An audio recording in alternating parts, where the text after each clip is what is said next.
Olá a todos, bom dia, boa tarde, boa noite também para quem nos está assistindo depois do horário da manhã. Eu sou o professor Alisson Smith e hoje nós prosseguimos mais um período de leitura e comentários dos Salmos 65 a 70, com exceção do 68, que nós já estudamos. E esse contexto, ele nos levará da gratidão pela criação e redenção, à angústia do sofrimento e ao clamor urgente por socorro do salmista.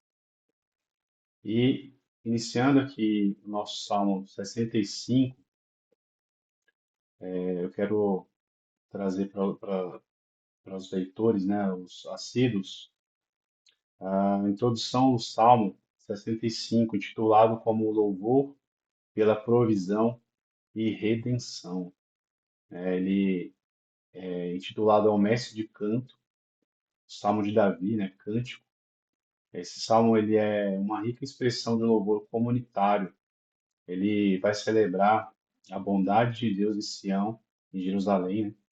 Reconhecendo como aquele que ouve as orações e perdoa os pecados de forma magnífica, né? Cuida da criação, provendo chuvas e colheitas abundantes. O contexto ele é provável de uma festa de ação de graças, talvez após um período de seca, né, onde o povo se reúne para agradecer a Deus no templo por suas bênçãos espirituais e materiais. E a nossa estrutura, a estrutura resumida desse salmo, ele vai do 1 ao 13, né? E o do 1 ao 4, ele é um louvor a Deus em Sião, né? O Deus que ouve, perdoa e abençoa. Os versículos 5 a 8 nós resumimos aqui sobre o louvor a Deus, ao Deus Todo-Poderoso, é o Deus que age na história e na natureza como um poder temível. E os versículos 9 a 13 vão falar do louvor ao Deus provedor, né? Deus com um aspecto de provisão, ao Deus que cuida da terra e garante a nossa colheita. Então, os versículos chaves desse Salmo 65, o verso 1 a 2, quero ler com vocês, vai dizer assim: A ti, ó Deus, é devido o louvor em Sião, e a ti se cumprirão os votos. Ó tu que ouves a oração, a ti virão todos os homens. O verso 4 também vai dizer assim: como são felizes aqueles que escolhes e trazes a ti, para viverem nos teus átrios. Transbordamos de bênçãos da tua casa, no teu santo templo. E o verso 11, como o verso-chave, diz assim: Coroas o ano com a tua bondade, e por onde passas emana fartura. E nosso comentário, nos versículos 1 a 4, né, o Salmo ele vai começar em Sião, que é o lugar da presença de Deus. Ele fala: A ti, ó Deus, é devido o louvor em Sião. Então há um reconhecimento aqui que Deus é digno de louvor, que os votos feitos a Ele devem ser cumpridos. É Ele que ouve a oração, né? Por isso todos os homens virão a Ti. A acessibilidade de Deus, ela é, ela é celebrada. E o salmista reconhece aqui também a realidade do pecado, né? Quando ele fala, né? Quando as nossas transgressões nos sufocam, tu mesmo as perdoas.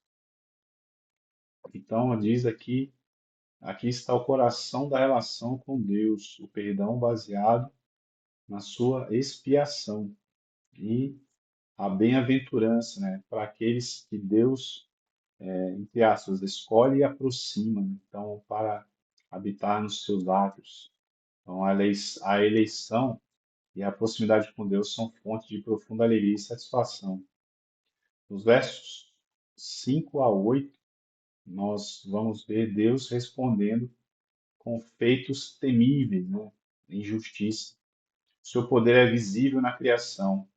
Ele diz, né, firmaste os montes, e no controle das forças caóticas, né, silenciaste o rugido dos mares, o tumulto dos povos. Nós vemos aqui um paralelo entre o caos natural, o caos social, e ambos subjugados pelo poder de Deus. E a sua ação é tão vasta que os que habitam nos confins da terra tremem, né? Temem seus sinais. Do nascer do sol, do nascer ao pôr do sol, há motivo para cânticos de alegria.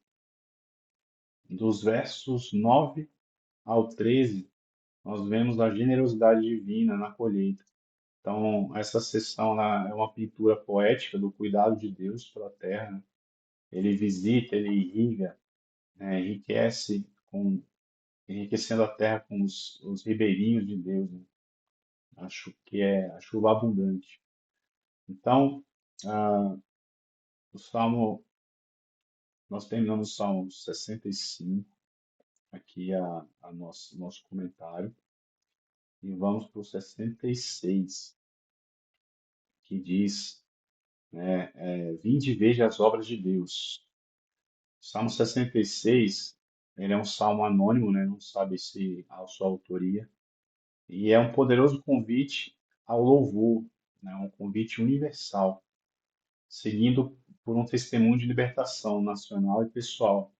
Ele vai começar com um chamado para toda a terra clamar a Deus, e depois ele se afunila para a experiência de Israel, lembrando o Êxodo, né?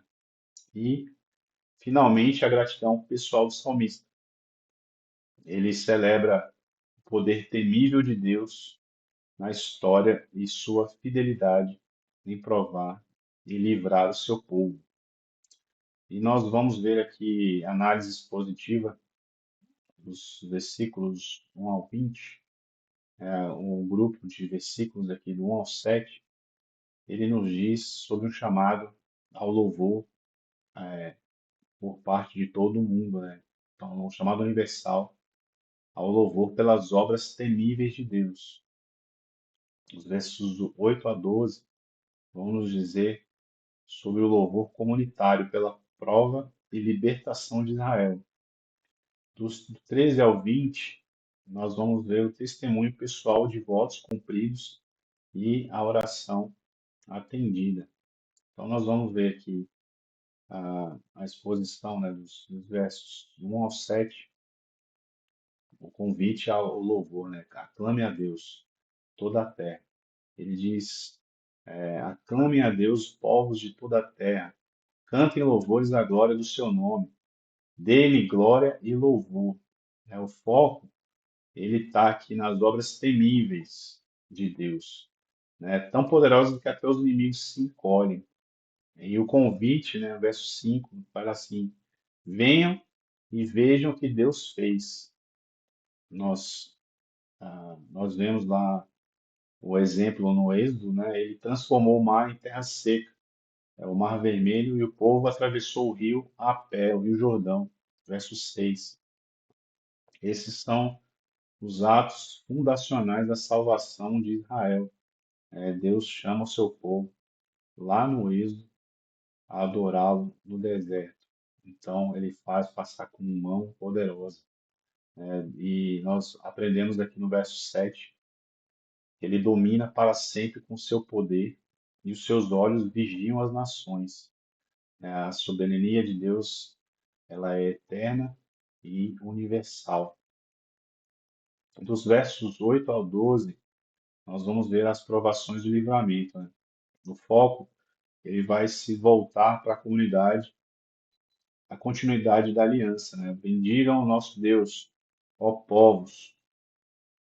Então, ele diz assim no verso 9, perseverou, preservou a nossa vida e não permitiu que os nossos pés escorregassem. E, contudo, essa preservação incluiu provações, né? Ele diz: Tu nos puseste à prova, ó Deus, nos refinaste como a prata, no verso 10. E no verso 12, ele vai dizer: Ele permitiu que nós fôssemos presos e que cargas fossem postas sobre eles, que os inimigos os dominassem, né? Passaram pelo fogo e pela água. E o resultado final disso tudo é a libertação, né? Mais um lugar de abundância tu nos trouxeste, verso 12. Então, a aprovação, ela tem um propósito redentor e leva a um estado de bênção. Se você está passando por alguma dificuldade, saiba que Deus está no controle de todas as coisas. Nós oramos aqui em casa todos os dias, Deus está no controle, todas as coisas cooperam para o bem, mesmo as circunstâncias contrárias à nossa existência. Elas caminham, né, nos conduzem para o bem. Do verso 13 ao verso 20, nós vamos ver o testemunho pessoal do salmista, né? E agora ele fala em primeira pessoa, né, ele entra no templo com os holocaustos para cumprir ele diz, para cumprir os meus votos, né, as promessas feitas por ele em tempos de angústia. Ele convida todos que temem a Deus a ouvir o seu testemunho, né? Ele diz assim: venham e ouçam, verso 16, o que ele fez por mim. E a chave para a oração atendida aqui é a integridade, né? Ele diz assim, né? Se eu acalentasse o pecado no coração, o Senhor não me teria ouvido, verso 18. E nós sabemos que essa afirmação é forte, né, sobre a relação da santidade e a comunhão com Deus. E a conclusão, do 19 ao 20, é um louvor de gratidão, né? Ele diz: Mas Deus me ouviu, bendito seja Deus, que não rejeitou a minha oração, nem me negou o seu amor. Verso 20, né? Que Deus abençoe, nos abençoe nesse dia com as bênçãos, né? Que nós possamos louvar a Deus com esse coração grato e cheio da presença dele. Ah, nós pulamos aqui o 67, diz aqui, né, para que todos os povos te louvem. E a introdução ao Salmo aqui antes, ele é breve, mas é poderoso, né? Ele é destinado ao mestre de canto, com instrumentos de corda, né? Então, é um salmo de cântico, é uma oração por bênção com um propósito explicitamente missionário. Ele vai transmitir a bênção araônica, lá de número 6, né? E também expande, pedindo a bênção de Deus sobre Israel para que o seu caminho, o caminho de Deus e a sua salvação sejam conhecidos em toda a terra, levando todos os povos a louvar a Deus. Então, o contexto de colheita, no verso 6, né, ele vai nos dizer que sugere colheita, né, o seu uso em festivais, conectando a provisão material de Deus com o seu propósito redentor global. E a nossa estrutura dos versículos aqui, do verso 1 ao 2, os iniciais, né, vão falar sobre oração e bênção com propósito missionário. Do verso 3 ao 5, dos versos 3 ao 5,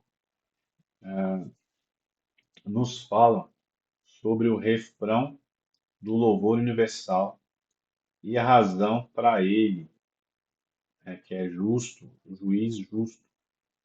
Dos versos 6 a 7, ele nos fala sobre a colheita como um sinal e o objetivo final, que é o temor de todos os povos. De nosso comentário aqui, no verso 1 ao 2, ele diz assim, né, que Deus tenha misericórdia de nós e nos abençoe e faça resplandecer o seu rosto sobre nós. Essa é uma súplica direta pela graça, né, a bênção de Deus, a presença favorável de Deus. é o rosto resplandecente, voltando-se para o homem. O propósito aqui desses versículos é bem claro, né? Para que sejam conhecidos na terra os seus caminhos e a tua salvação entre todas as nações. Então, nós vemos a bênção sobre Israel, que a bênção não é um fim em si mesmo, mas um meio para a revelação global de Deus. Dos versos 3 ao 5, vamos falar sobre o coração, né? O coração do Salmo, que é um refrão repetido. Louvem-te os povos, ó Deus, louvem-te todos os povos. Então, nós vemos que a razão para esse louvor universal é o governo justo de Deus. E os versos 7, 6 ao 7, vamos falar sobre a colheita e sobre o temor, né? Então, ele diz aqui: a terra deu seu fruto, Deus, o nosso Deus, nos abençoa. A colheita, nesse caso aqui, ela é física, né? E é vista como um sinal tangível da bênção de Deus. Então, prosperidade é um sinal da bênção de Deus. E essa bênção, ela continua, né? Ele diz que Deus nos abençoe. E ela tem um objetivo que é que temam todos os confins da terra, né? O temor aqui não é um pavor, né? Mas é uma reverência, um respeito e uma adoração aqui que nós podemos reconhecer a soberania e a salvação de Deus. Então, nós aprendemos que o temor a Deus é digno, né, da soberania, né? Reconhecendo a soberania e a salvação do nosso Deus. E nós pulamos aqui do 67 para o 69, 68 já foi lido semana passada. Ele vai falar sobre o lamento do servo sofredor. Então, é um salmo de Davi, esse é o Salmo 69, né? Um salmo dos lamentos mais intensos e comoventes, e também os mais citados no Novo Testamento em referência ao sofrimento de Cristo, né? Ele clama aqui com uma profunda angústia, sentindo-se afogar em águas turbulentas. Ele é odiado sem causa e sofrendo por sua lealdade a Deus. Ele vai misturar as súplicas desesperadas, confissões de fraqueza, imprecações contra seus inimigos e, finalmente, uma nota de esperança e louvor.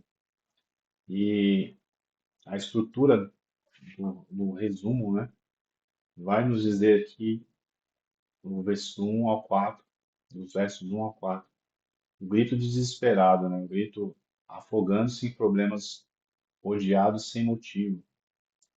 Do versos 5 ao 12, né, a causa do sofrimento, né, o zelo por Deus, vergonha e isolamento. Dos versos 13 a 21, nós vamos ver sobre a súplica do livramento. É um apelo à misericórdia de Deus e a descrição da dor do, do, do, do salmista. E dos versos 22 ao 28, os pedidos de juízo divino sobre os perseguidores, né? E do verso 39, do 29 ao 36, ele nos fala sobre a virada para o louvor e a esperança, né? A confiança da salvação e da restauração de Sião. Então, nós vamos ler lá no verso primeiro, né? Voltando aí ao comentário, ele diz aqui: o clamor na angústia, salve meu Deus, pois as águas subiram até o meu pescoço. Atolei-me em profundo lamaçal. E ele completa dizendo: entrei em águas profundas. Os versos 5 ao 12, né? No verso 5 lá, ele reconhece a insensatez dele, talvez uma confissão geral da pecaminosidade, né, de salmista. E o ponto central aqui é do verso 7 ao 9, né? Ele diz assim: pois por amor a ti suporto zombaria, O zelo pela tua casa me consome, né? E os insultos daquele que te insultam caem sobre mim. O verso 7 e 9. Então, o sofrimento dele é resultado direto da dedicação a Deus. E nos versos 13 ao 21, nós vamos ver a súplica e a descrição da dor do salmista, né? Ele se volta para Deus em oração, apelando pelo seu grande amor e fiel salvação. Pede livramento das águas dos inimigos. Ele descreve a crueldade que enfrenta, né? Ele puseram fel na minha comida para me matar, e sede deram de vinagre. Nós vemos aqui uma ligação direta a Jesus, né? Que quando ele tem sede, lá na cruz, o soldado ele molha a ponta de uma estopa ali, né? Com um vinagre, e dá para Jesus beber. E dos versos 22 a 28, é uma sessão bem forte, né? Ele pede que a mesa dos inimigos se torne em laço e os seus olhos escureçam, que a ira de Deus caia sobre eles, e seu acampamento fique deserto, e seus nomes sejam apagados do livro dos vivos. Né? Então, nós vemos essa perseguição implacável de Deus aqui contra os inimigos. Dos versos 29 ao 36, a esperança e o louvor, né? Apesar de tudo, o salmista, né, pobre e sofredor aqui, ele se volta para o louvor, crendo que Deus o salvará. Ele promete louvar a Deus com cânticos, sabendo que isso agrada mais a Deus do que os sacrifícios. E há uma confiança de que Deus ouve os necessitados e salvará Sião. E, finalmente, aqui no Salmo 70, a apressa-te, ó Deus, em me livrar, né? O título é um salmo de Davi também, é uma oração curta e intensa, quase uma oração de emergência, né? Ela, nós vamos ver aqui o tom de urgência, né? Um clamor por socorro imediato contra os inimigos e um apelo pela alegria daqueles que buscam a Deus. E nossos comentários aqui, né? Ele diz no versículo 1, apressa-te, ó Deus, em me livrar-me. Apressa-te, Senhor, em me socorrer, né? Então ele diz, a repetição dessa palavra, apressa-te, né? Estabelece imediatamente o tom da urgência. Então, contra os inimigos, né? O verso 2 ao 3, o salmista, ele vai orar para aqueles que procuram tirar minha vida, né? Ele diz, sejam humilhados e frustrados. O verso 4, ele diz assim, né? Se regozijem e se alegrem-se em ti, todos que te buscam. E nós vemos o regozijo, né? Para que todos busquem a Deus, dizendo como Deus é grande, a busca por Deus sempre vai nos levar à alegria e ao louvor. E, no final, uma realidade pessoal e o apelo final, né? Então, ele vai dizer assim: eu, porém, sou pobre e necessitado. Uma confissão aqui de total dependência e vulnerabilidade. Né? Ele diz aqui: apressa-te, ó Deus, tu és o meu auxílio, o meu libertador. Né? O Senhor, não te demores. Então, ele termina como começou, né? Então, um apelo ali mais fervoroso, uma intervenção rápida de Deus, né? Que nós sabemos que ele é a única esperança para esse mundo perdido. Que essa meditação dos salmos, desses salmos, ela nos leve a uma confiança mais profunda no Deus que perdoa, provê, testa, livra, envia e nos socorre. Possamos, como Davi e os outros salmistas, levar a nossa vida, né, toda a nossa vida, a alegria, as dores, os louvores e lamentos à presença do nosso Pai Celestial, através de Jesus Cristo, nosso Senhor e Salvador. Quero que você saiba que Deus está no controle de todas as coisas, né? Ele nos guia, ele nos leva a, a uma confiança, né? De saber que Deus está, no controle. Ele nunca perdeu o controle de nada, nem das situações, nem das nossas atitudes, das nossas vidas. Nós sabemos que Deus é o Deus Todo-Poderoso, soberano, Criador do céu e da terra. Deus, ele reina sobre todas as nações. Então, que você, como eu, possa aprender todos os dias que Deus é soberano, Deus divino, Deus Todo-Poderoso, ele habita dentro de nós através do Espírito Santo. Ele nos conduz a um tempo de arrependimento, né? Um tempo onde nós colocamos a nossa vida diante dele, crendo que ele pode nos resgatar da nossa situação precária. Que Deus te abençoe e te guarde. Que ele resplandeça o seu rosto sobre ti, te guarde. Em nome de Jesus, tenha um excelente dia na presença do Senhor. Fica com Deus e até a próxima.